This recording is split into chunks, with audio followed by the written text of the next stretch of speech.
Chapter 7, A Toothy Riddle. The sunken spaceship's control room was large and wide, with a low ceiling.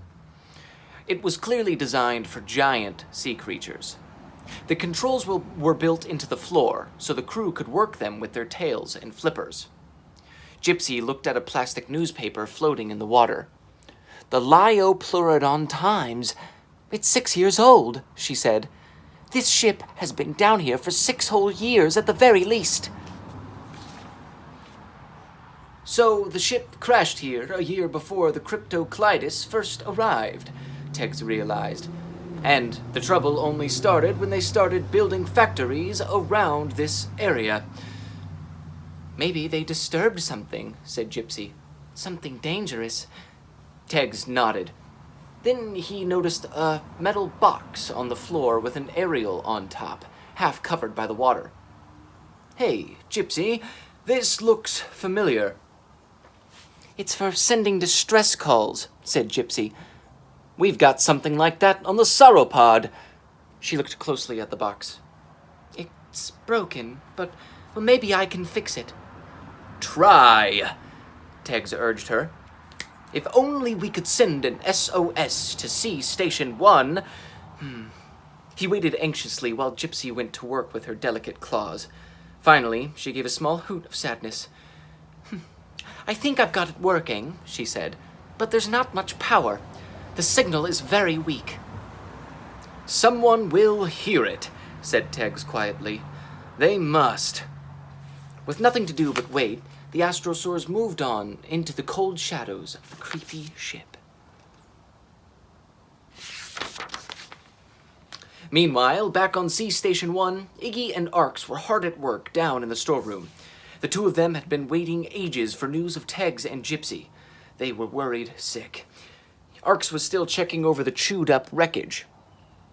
He was patiently comparing sections of the sub, fragments of floating factory, and bits of the diving bell. Iggy had talked some Cryptoclydus sailors into helping him fix one of the broken subs. They were busy in the room next door, hammering out dents in the sub's metal body and fixing all of the instruments. Iggy himself had taken tiny pieces from all of the subs and was using them to build a brand new engine. Now it was ready for testing, so he switched it on. With a gentle hum, the engine started up on the first try. "I've done it!" cried Iggy. "The new engine is 10 times better and 50 times quieter than the old ones." Then the door to the storeroom flew open as Cripes splashed inside. Arx and Iggy spoke together. "Well?" "The search party can't find a thing down there," said Cripes. "But every radio in this place is picking up some kind of weird SOS call. It seems to be coming from somewhere beneath the seabed." "Well, it might be Teggs and Gypsy," cried Arx.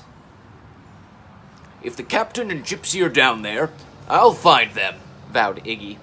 "My new super sub is almost ready to go, and it's fitted with all kinds of extra gadgets." "But we know the Liopleurodon has a taste for subs," Cripes reminded him. "It chomped all the old ones to pieces." Arx cleared his throat. "Actually, that's not true." Cripes and Iggy stared at him. "It was not a Liopleurodon who chopped up the subs," he went on. "And it was not a Liopleurodon who wrecked those floating factories." "Come on," Cripes scoffed. "You'll be telling us next that a Liopleurodon didn't chew up that diving bell." "Oh no," said Arx. "A Liopleurodon definitely did that." He nodded.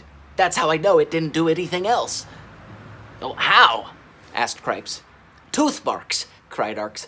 "Look at that diving bell. It was ripped apart by long, sharp teeth. You can see the marks from here." So, said Iggy.